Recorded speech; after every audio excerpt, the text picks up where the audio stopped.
Moi, je m'excuse, je suis très old school, je suis désolée, je vais certainement me faire déchirer sur les réseaux sociaux, mais c'est très assumé. J'aime les hommes qui sont des hommes. C'est-à-dire que être un homme en étant à la maison. Mais j'ai pas envie que mon mec passe la journée à passer le balai, à changer des couches. J'ai envie que ce soit un homme, qu'il aille couper du bois, ou qu'il aille gagner sa vie, qu'il rentre à la maison, que je lui fasse à manger, et que je m'occupe de lui. Je veux être une femme soumise. En 2025, dire qu'une femme désire être soumise est devenu un crime. Le message adressé aux femmes depuis 50 ans est très clair. Sois forte, indépendante, ne compte que sur toi. Et cette émancipation était nécessaire pour que les femmes disposent enfin des mêmes droits et libertés que les hommes. Aujourd'hui, une femme peut décider d'être chef d'entreprise, de partir voyager solo, de refuser de se marier ou d'avoir des enfants et de continuer à vivre seule. Et pourtant, face à cela, un phénomène surprenant émerge. L'explosion du mouvement Tradwife sur les réseaux sociaux. Sur TikTok, le hashtag Tradwife comptabilise pas moins de 1,5 milliard de vues et des dizaines de milliers de publications. We're tradwives. We believe in gender roles in our marriage. I submit and I serve my husband. This is a biblical thing, so don't twist this into something that it's not. Et ce n'est pas un petit courant marginal, on parle de 1,5 milliard de vues sur TikTok et des millions d'abonnés, souvent des jeunes femmes de 20 à 35 ans. Ces femmes, souvent diplômées et qui avaient tout pour réussir, choisissent de s'enfermer volontairement dans un style de vie traditionnel et elles assument publiquement leur volonté d'être guidées par un homme fort. Et le plus fascinant, c'est que leur contenu génère un engagement massif auprès des femmes, bien au-delà de leur communauté. Pourquoi ce succès? Parce qu'elles osent dire une vérité qui dérange. C'est que la majorité des femmes, même les plus accomplies, rêvent secrètement d'un homme capable de les dominer. Je sais, c'est politiquement incorrect, mais pour avoir accompagné des centaines d'hommes et rencontré autant de femmes, je peux te le dire, la réalité biologique sera toujours plus puissante que toutes les théories féministes. Et on va explorer dans cette vidéo ce paradoxe, pourquoi tant de femmes revendiquent leur indépendance tout en étant attirées par des hommes qui les dominent. On va aller au fond des choses, je vais te partager beaucoup de vérités crues qui dérangent, mais tout ce que je te dirai sera systématiquement appuyé par des études et des chiffres concrets. Et tu découvriras comment cette nouvelle compréhension des dynamiques homme-femme va te permettre de créer une attraction naturelle et puissante, de construire une relation stable et durable et surtout d'éviter les pièges qui font fuir les femmes. En bonus, tu comprendras enfin pourquoi les nice guys échouent quand les hommes qui ont compris ces dynamiques réussissent. Donc si tu es prêt à mettre de côté tes idées reçues, cette vidéo pourrait révolutionner ta vision des relations homme-femme et te permettre enfin de conclure avec des femmes qui te plaisent vraiment. Mais avant de te dévoiler comment, laisse-moi t'expliquer pourquoi les femmes sont naturellement soumises. Moi, j'aime bien quand le mec prend les devants et que tu sens que... Parce que c'est comme ça que tu sens que le mec a vraiment envie, en fait. Ouais. Enfin, oui, je confirme.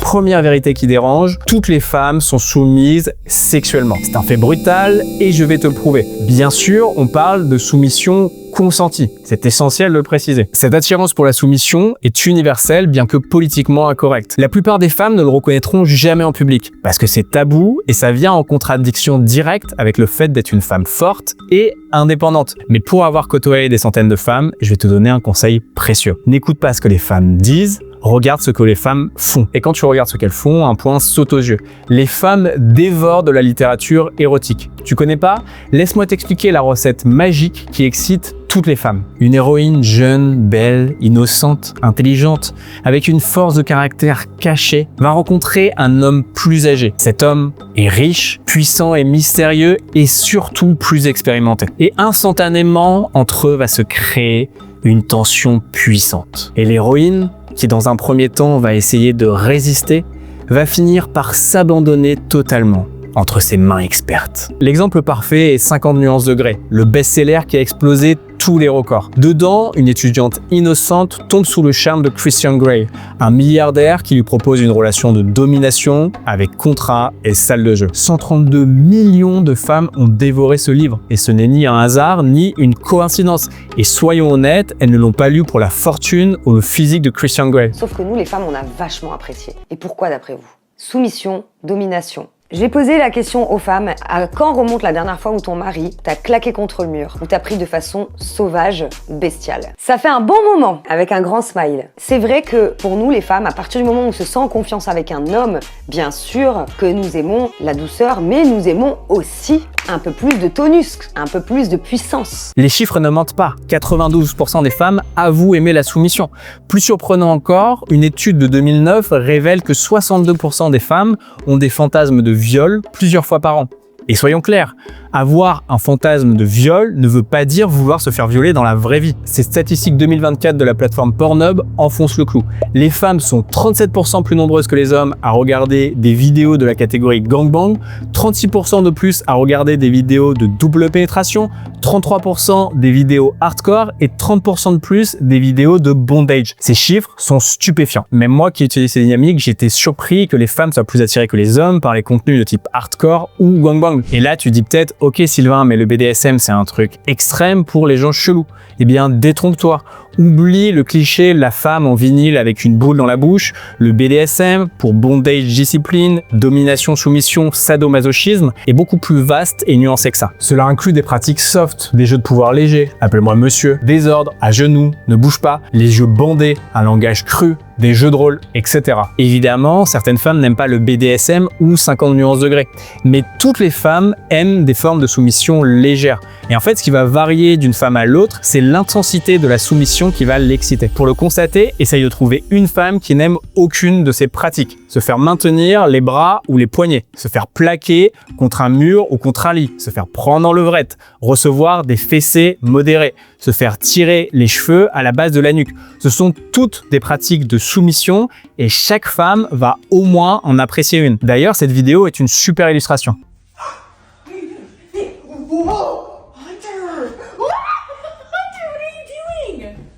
You're on the remote. You wanna watch our show? Hunter! What are you doing? C'est révélateur, elle est d'abord surprise, puis quand il la retourne sur le ventre, on voit l'excitation qui naît en elle. Elle n'essaye pas de se relever, elle reste sur le ventre, les jambes en l'air, en train de sourire. Et quand il vient pour prendre la télécommande et qu'il se pose pour regarder une série, on voit la frustration sur son visage, parce que le côté dominant et animal l'avait totalement excité. Mais alors, pourquoi cette attirance des femmes pour la soumission ? C'est simple, c'est un moyen de lâcher prise totale. Les études le montrent, les femmes sont plus anxieuses et dépressives que les hommes. Elles passent leur journée sur le qui-vive car elles sont plus petites, donc plus vulnérables physiquement. Pour elles, la rue est un endroit dangereux dans lequel elles peuvent se faire agresser et importuner. La soumission devient alors une soupape, une zone où la femme peut s'abandonner complètement entre des mains expertes pour prendre du plaisir. Mais attention, contrairement aux hommes qui peuvent utiliser le sexe pour se détendre, les femmes, elles, ont besoin d'être détendues pour apprécier le sexe. Cette différence s'explique par une logique évolutive profonde. Le corps féminin a mis en place des mécanismes de protection naturelle car une relation sexuelle peut déboucher sur une grossesse qui est un investissement biologique de plus de 9 mois. Et face à cette réalité, le stress est interprété comme un danger qui déclenche un blocage instinctif du désir. Pour qu'une femme puisse véritablement s'ouvrir à l'intimité, elle doit se sentir totalement en sécurité. Et ce n'est qu'une fois cette condition remplie qu'elle pourra abaisser ses défenses et totalement se laisser aller au plaisir. Mais créer un environnement sécurisant n'est pas à la portée de tous les hommes, bien que ça soit primordial pour éveiller le désir féminin. The natural way is for a woman to be submissive, but to the right man. Like, I'm not being submissive to any random man out there. Hell no. It needs to be the right man. Les femmes recherchent l'homme auquel elles pourraient se soumettre, mais pas n'importe quel homme. Elles ont des attentes très concrètes. I want the man to make decisions. I want him to be the one that puts the effort in with making sure that we are provided for, and I think that women should not just not do anything, but I don't think that I don't want to be an equal with my husband. I think we're equal in our value, but I don't want us to both be equal earners and things like that. Les études scientifiques sont formelles, les femmes sont instinctivement attirées par les hommes qui ont des ressources. C'est profondément ancré dans notre biologie reproductive. Réfléchis, l'objectif de la reproduction, c'est de transmettre ses gènes, de s'assurer que sa progéniture survivra et de donner un maximum de chances à ses enfants. Pour atteindre cet objectif, il est crucial d'avoir suffisamment de ressources pour subvenir aux besoins de sa progéniture. Par exemple, de l'argent, un logement décent, une alimentation saine, etc. Du coup, l'instinct féminin recherche systématiquement l'ambition qui va déterminer la capacité à gravir les échelons, la dominance qui est liée à la détermination à atteindre ses objectifs, et le leadership qui est une aptitude de mobiliser des gens, donc des ressources. Les statistiques sont sans appel. Les hommes à haut statut social et qui disposent de beaucoup de ressources ont plus de descendants que la moyenne. Et c'est quelque chose qu'on retrouve à travers les cultures et les époques. Les chefs tribaux avaient plus de femmes, les nobles avaient plus de descendants et les hommes puissants ont plus d'opportunités reproductives. Cette attraction pour le pouvoir et les ressources n'est pas superficielle. C'est une programmation biologique profonde liée à la survie de l'individu et sa progéniture. D'ailleurs, si tu veux aller plus loin et consulter toi-même les études, elles sont disponibles dans la description. Cependant, la dominance ne suffit pas. Elle doit être équilibrée par un instinct protecteur, car les femmes ont besoin d'un partenaire stable et fiable. Imaginons 2 secondes une femme totalement en dehors de notre société moderne. Dans les derniers mois de sa grossesse, elle n'est pas vraiment en capacité de se déplacer et de subvenir à ses besoins toute seule. Et puis quand son enfant naît, elle se retrouve avec un enfant en bas âge dont elle doit s'occuper et qu'elle doit nourrir. Et ça, dans un monde violent, elle n'est pas en capacité de se protéger et de protéger son enfant toute seule. Et même dans notre société moderne et développée, un enfant qui grandit avec un seul parent aura en moyenne un QI plus faible qu'un enfant qui a grandi avec ses 2 parents, même séparés. Et il aura moins de chances de réussir dans la vie et plus de chances de développer des troubles psychiatriques. Donc, avoir un partenaire avec lequel élever ses enfants est indispensable. C'est dans cette logique que la dominance seule ne suffit pas. Pour séduire une femme, elle doit être absolument couplée avec un instinct protecteur. C'est exactement ça que les femmes veulent. En général, on veut un homme qui soit présent, qui soit en place, qui soit capable de prendre des décisions, qui prenne le lead, mais qui soit aussi rassurant. On veut un homme qui ait confiance en lui, qui n'hésite pas et qui va pas se laisser faire, qu'on pourra pas bouffer par nos sales caractères, vous voyez? Les femmes recherchent cet équilibre subtil. Elles veulent un homme qui puisse être leur roc et leur refuge. Il doit avoir cette force de caractère naturel, savoir diriger, prendre des décisions et avoir une vision claire de sa vie. Mais de l'autre côté, il doit pouvoir créer cet espace de sécurité dont elle a besoin. Il doit être fiable, constant et dévoué à elle. Prenons l'exemple parfait de Twilight, cette autre série aux dizaines de millions de lectrices qui illustre parfaitement cette dynamique. Dedans, le vampire Edward Cullen incarne cette dualité qui fait fantasmer. Il pourrait tuer l'héroïne en 1 seconde, c'est la force absolue. Mais il choisit de la protéger et de mettre sa force à son service. C'est une protection totale. Il lutte en permanence contre sa volonté de la mordre, donc contrôle de soi, mais au fond, il est totalement dévoué à son bien-être. Il a un attachement profond à elle. Ce n'est pas un hasard si autant de femmes ont été captivées par cette histoire. Elle touche quelque chose de profond dans leur psyché. Et on retrouve cette dynamique de force-protection partout. Le milliardaire, impitoyable en affaires, mais généreux avec elle. Le chirurgien qui a le pouvoir de vie ou de mort sur les gens dans son bloc, mais fond devant elle. Le mafieux qui gère ses hommes d'une main de fer, mais s'adoucit à son contact. C'est le fantasme ultime. Un homme assez fort pour dominer le monde, mais qui met toute la puissance au service de sa protection. Et ça touche directement à leur centre de plaisir, même s'il n'y a pas de contenu explicitement sexuel. C'est pour ça que Twilight, sans scène de sexe, a eu un impact si puissant sur son public féminin. Il active des schémas profonds de domination protectrice qui les excitent viscéralement. Quand une femme trouve ce type d'homme, elle se dit « je sais qu'il va réussir parce qu'il est fort et déterminé et je sens qu'il va me protéger et partager son succès. Je veux le suivre. » Vouloir suivre un homme leader, c'est vouloir se soumettre à cet homme. Parce qu'en réalité, le concept de soumission est mal compris aujourd'hui. La soumission, c'est avoir une sous-mission. C'est choisir d'adhérer à la mission de quelqu'un d'autre. I want you to think of submission to a man like the vacation that you deserve. Let him plan the date. Let him pick out the outfit that he wants you to wear. Submission is easy when there's someone to be submissive to. Ça permet de s'épanouir sans porter le poids constant du leadership. Parce que être leader, qu'on soit un homme ou une femme, c'est épuisant. Donc suivre quelqu'un de confiance apporte une forme de paix et des avantages concrets. Une personne qui suit aura moins de stress, moins de travail, moins de charge mentale, etc. La danse illustre parfaitement cette dynamique. Dans la danse, l'homme dirige et la femme suit. Mais suivre ne veut pas dire s'effacer ou perdre toute sa liberté. La femme va pouvoir exprimer sa créativité dans le cadre que lui donne l'homme. Et dans ce cadre, elle va pouvoir s'épanouir et lâcher prise. Mais c'est là qu'on comprend que la soumission n'est pas un signe de faiblesse, mais de force. C'est un choix conscient envers une personne qu'on trouve digne. La femme qui choisit de suivre n'a pas une valeur inférieure. Au contraire, elle montre qu'elle se sent en sécurité et qu'elle a confiance dans la capacité de son partenaire à réussir. Mais cela ne veut pas dire que les femmes se soumettent à n'importe qui et qu'elles se soumettent pour tout le temps. C'est un choix spécifique dans un contexte précis avec une personne déterminée. Mais alors, une question persiste. Comment est-ce que les femmes peuvent être à la fois indépendantes et soumises? Historiquement, le leadership était clairement divisé entre hommes et femmes. Les hommes dominaient la sphère externe, celle de la vie publique et professionnelle, pour mobiliser des ressources. Parce que leur capacité à fonder une famille dépendait directement de leur aptitude à se construire une situation stable. C'est ce qui les poussait naturellement à faire carrière, à monter une affaire, à investir, etc. Et les femmes, elles, régnaient sur la sphère privée, la famille. Leur rôle biologique de porter et d'élever les enfants, orienter naturellement leur leadership vers le foyer. Aujourd'hui, notre société moderne encourage toutes les femmes à devenir leaders et indépendantes, avec des quotas dans les entreprises, des politiques publiques, des programmes spéciaux, des modèles féminins forts, etc. Il n'y a jamais eu autant de femmes leaders qu'aujourd'hui. Néanmoins, l'indépendance moderne des femmes n'a pas effacé leur désir primitif pour la soumission. I am learning that I need somebody who can, for the lack of better words, put me in my place. Yes, exactly. That's what I was going to say. Put me in my place. Yeah. That's exactly it. And it doesn't mean, you know, he's going to come home and beat me, because I think that's where people's minds go to, but he needs to have very strong boundaries. Yes.